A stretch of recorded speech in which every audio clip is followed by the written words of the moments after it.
All right. I just am too pumped to stop right now. I gotta keep going. I'm too happy. This is insane. Our technologies permit us to manipulate time and space.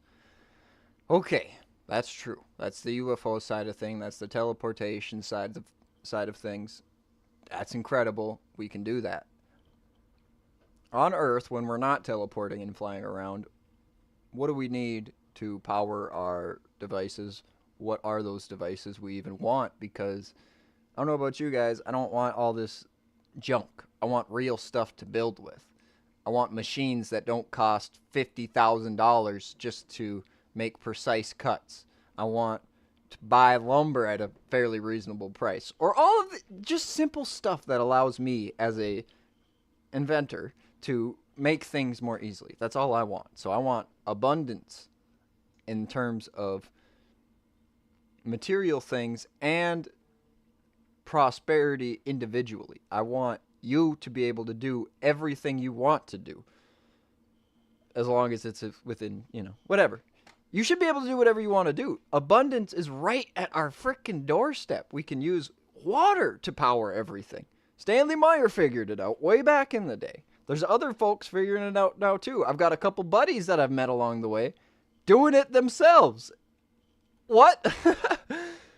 So I'm just so pumped. I don't know what to do. I'm building my own stuff. This is kind of what I've been doing here today, and just figuring out more Was stuff. that later on he had I've got a couple different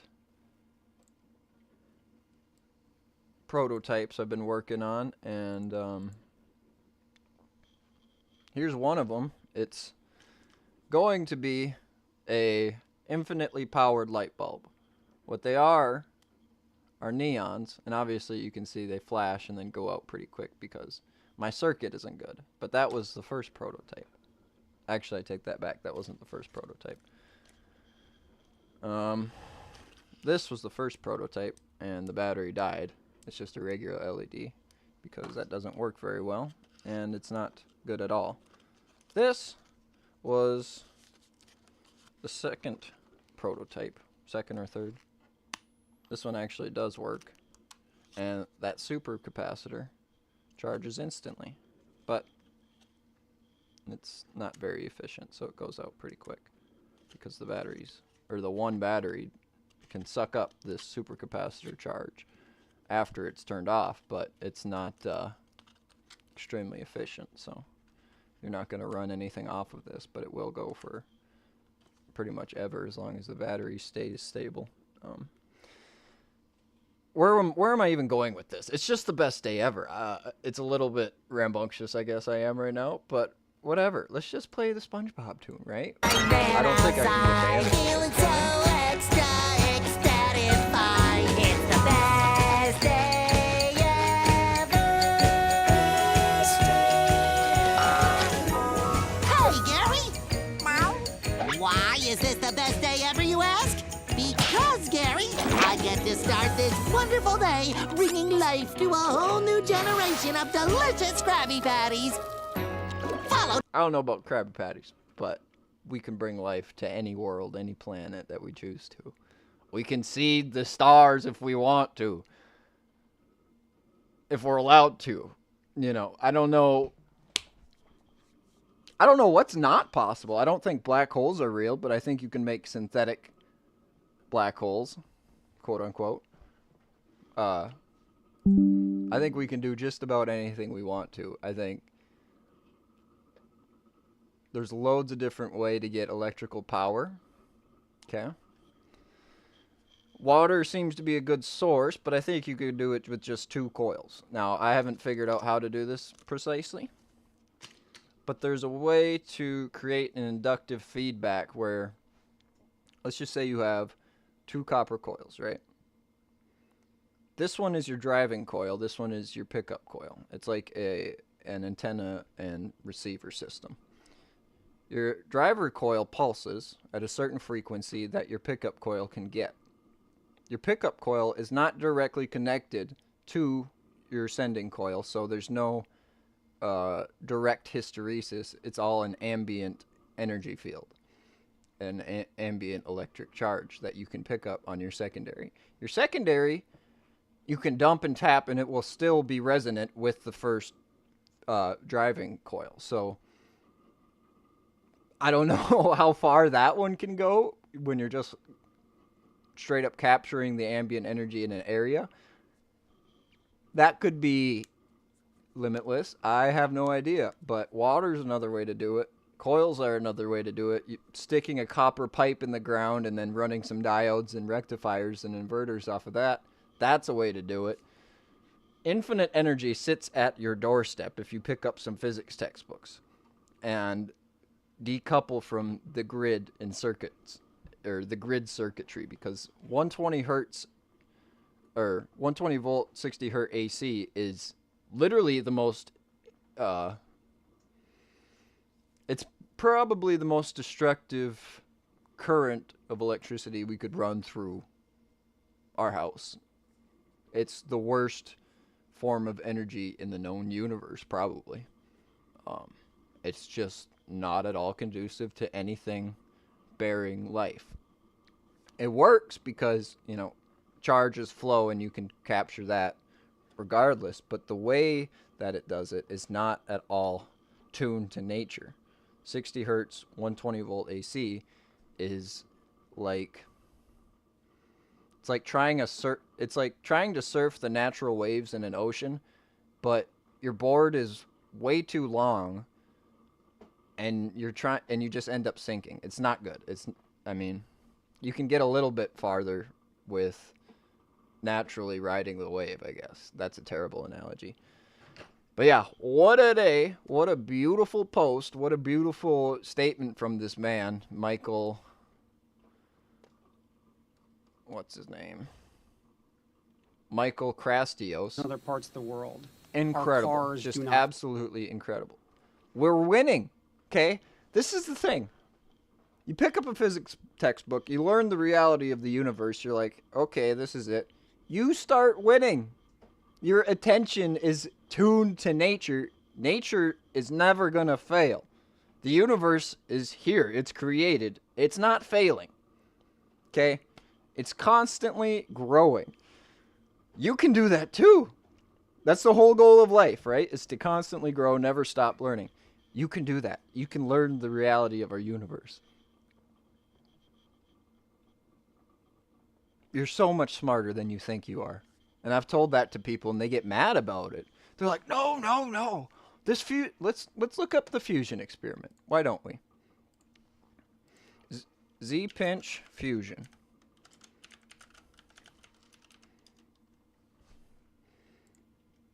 Let's just watch this real quick. Let's look at how Zap Energy creates Z-pinch fusion within an experimental core. First, a puff of gas is injected into a vacuum chamber. As the gas expands, an intense pulse of power ionizes the gas into a plasma. Its currents and magnetic fields cause it to accelerate down the chamber. As it comes past the inner nose cone, the plasma collapses into a thin column. The Z-pinch magnetic field powerfully compresses the plasma for a few fractions of a second, producing extreme temperatures and densities. As this happens, a wave of fusion reactions produces highly energized particles, which can be harvested to make heat and electricity. Soon after the pinch disappears, the cycle will begin again. Why is this naturally in tune with nature? Why does this give you more energy out than in? Why is this attaching our machinery to the wheelworks of nature? Why? It's a good question. This here is a vacuum tube. The entire Z-pinch machine is a vacuum tube right in here. And it's a cavity that they pulse gas into. So you got the gas pulse, and then you ionize it. You shove an electric charge down this center electrode, high voltage spike.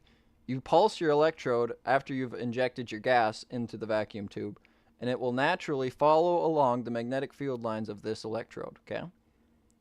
Down here is vacuum. Up here is electrode.